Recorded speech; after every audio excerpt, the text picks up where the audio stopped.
Hello friends, Ginny D here. Today, I woke up and chose violence. And by that I mean I decided to start one of the most controversial conversations you can have in the D&D community, short of arguing about which edition is best. We're gonna talk house rules.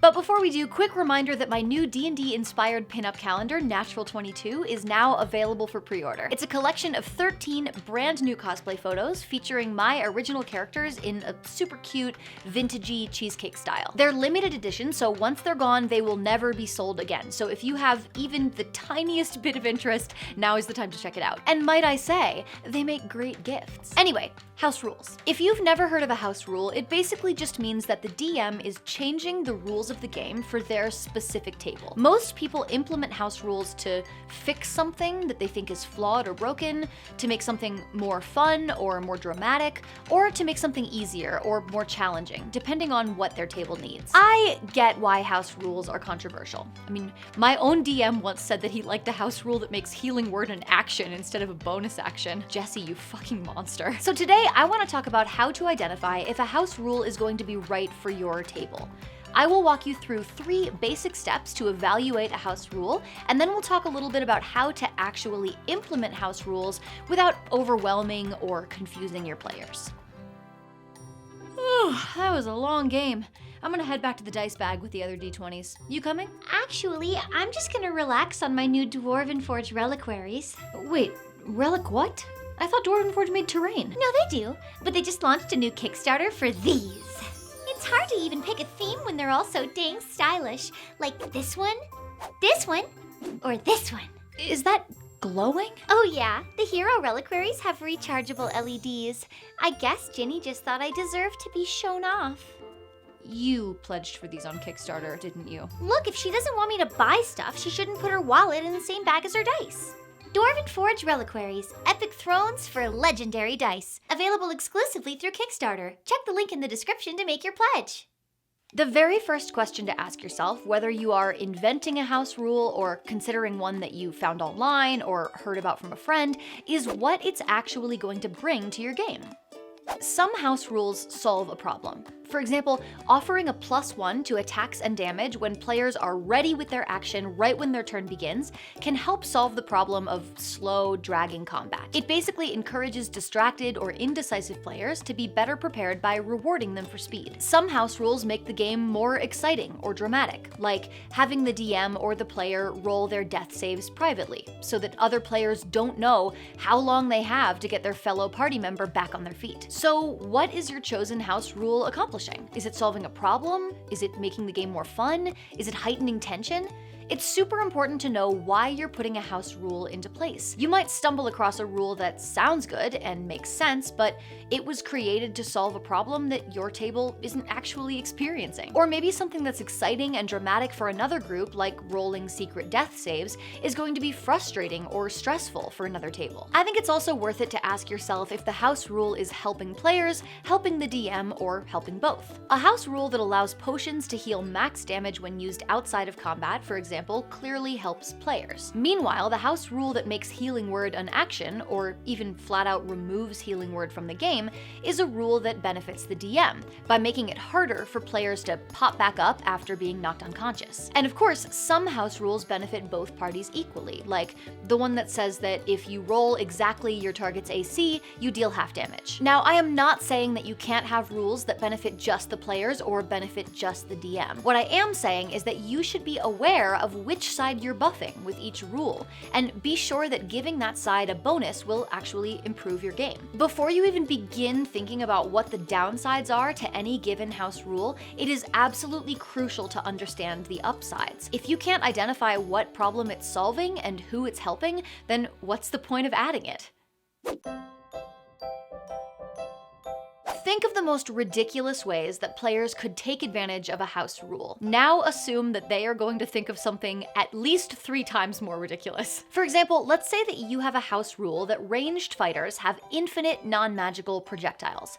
On the surface, it seems like a good rule. Keeping track of ammo sucks, not everyone wants to do it. But at some tables, it won't take long for this ability to start to get stretched. Can they sell the arrows for profit? Can they use them to build a raft? Can they empty them infinitely out of the quiver to create a field of spiky, difficult terrain or to fill a chasm? Not all players will think like this, of course, and some DMs would probably be fine with these kinds of creative uses.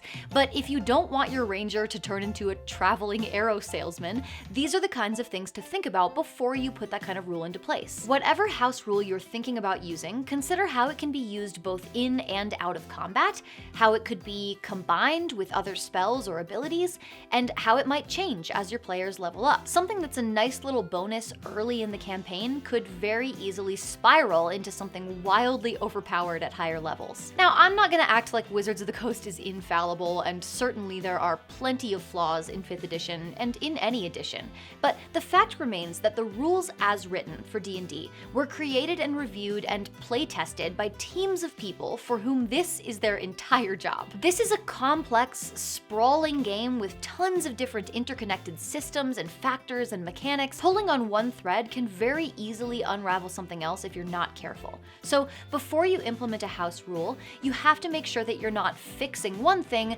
by breaking something else.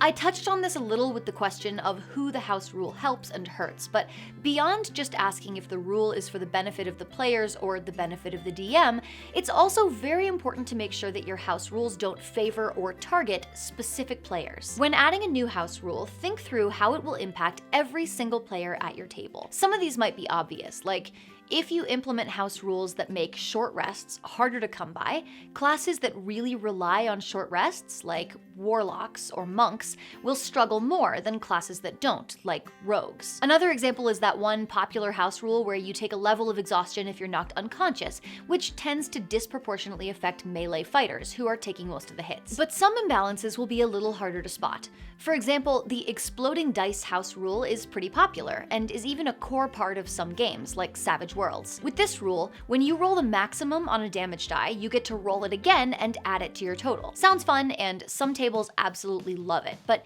in practice, someone wielding a maul or a greatsword, both of which deal 2d6 damage, is twice as likely to benefit from this house rule as someone wielding a 1d8 warhammer or a 1d12 great axe. Again, this might not be a deal breaker for your table, but it's good to be aware of, especially if you also have other house rules that favor those same players. Likewise, you want to make sure that your house rule doesn't make certain skills or features completely obsolete. Let's say that you don't like attacks of opportunity for some reason, and you completely house rule them out of the game. Now you have taken away special features from certain classes, like rogues with their cunning action and monks with their step of the wind, as well as subclasses like swashbuckler rogues, hunter rangers, and eagle totem barbarians. Plus, any feat that relies on attacks of opportunity, like mobile or sentinel, is now worthless. This can be extra frustrating for players when a house rule is brought into play after they have already created a character. But even if it's a session 0 thing, certain house rules can be very restrictive to character building. Ask yourself if your house rule is going to dissuade people from wanting to play any caster or any martial class, for example. So, you have found a house rule that you believe solves a problem or makes the game more fun, can't be pushed to game-breaking levels, and doesn't unfairly favor or target specific players at your table. Now it's time to put it into practice. So, how do you do that? I would recommend a simple 3-step process. First, discuss it with your group. Is anyone surprised to hear me say this? Breaking news! Ginny D recommends communicating. But seriously, if you're planning on implementing a house rule, your players need a chance to hear about it and respond. They might have feedback that you didn't consider, or you might even be solving a problem that they don't want solved. Talking through it allows players to ask questions and make sure that they understand how the rule will work in practice. You definitely don't want to spring a house rule on players mid-game. Second, take it slow, especially if your players are new to D&D or if they play in other games that don't use the same house rules, it'll take time for them to learn new ones. To avoid overcomplicating things, I would suggest that you only introduce 1 or 2 new house rules at a time. Then give them a few sessions to sink in and see how they actually play out at the table before you consider adding more. I haven't actually seen many tables that benefit from a laundry list of house rules. In my opinion, they are most successful in small quantities anyway. Third, be willing to adjust. Every table is different, so just because a house rule works for someone else doesn't mean it'll be a perfect fit for your own table. And if you're inventing a house rule, this is even more important. Observe how the rule is working in practice and be willing to walk it back or adjust the changes that you've made if you or your players feel that it's not working as intended. Ideally, everyone should be approaching this process in good faith, with the end goal of making the game more fun for everyone at the table. If a house rule isn't working or is causing issues for specific players, everyone should be open to making changes to improve it. I hope this helps you incorporate house rules into your own games without playing favorites or becoming a D&D dictator. In fact, I have another video that digs even deeper into finding that sweet spot between being too hard on your players and going too easy on them. That is a great one to watch next if you want to get better at challenging your players in a way that is still fun for everyone. And of course, I would love to hear about your house rule experiences in the comments. I want to hear it all.